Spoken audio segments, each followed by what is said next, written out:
he became aware of a sex ed curriculum that was being launched in his district. The Plymouth Public Schools was rolling out a new 8th grade sex ed curriculum. Parents were asking to see it, and the district was playing games. They were saying, oh, we can't send it to you. You have to come into the office to see it. And then they were just not being transparent at all. It was about 2 weeks between the time that the parents were notified about it and the time that it was going to be taught.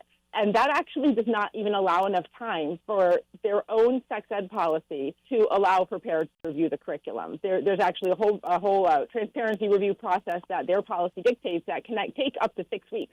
You know, we got an email alerting us that this new sexual health curriculum would be rolling out only in a couple of short weeks. In order to see the curriculum, we had to physically drive to the central office and, under the supervision of an administrator, flip through a binder of a printed out PowerPoint slideshow. Like a skiff in the Capitol when you're looking at national security documents, right? Exactly. You know, this is NSA level 5 security.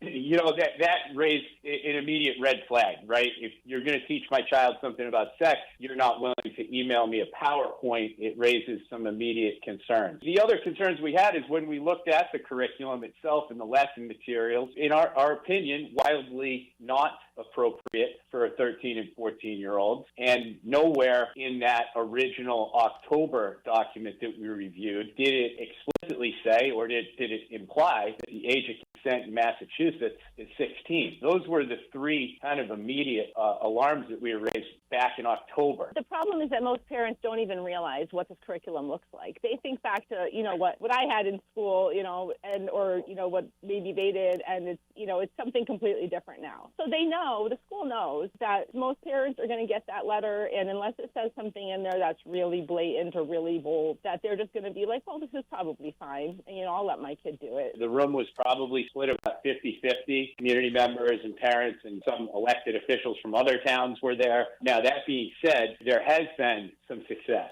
The district has put their PowerPoints online, right? So we're really happy about that. Whether you agree with it or not, you at least have an opportunity to see it in a reasonable way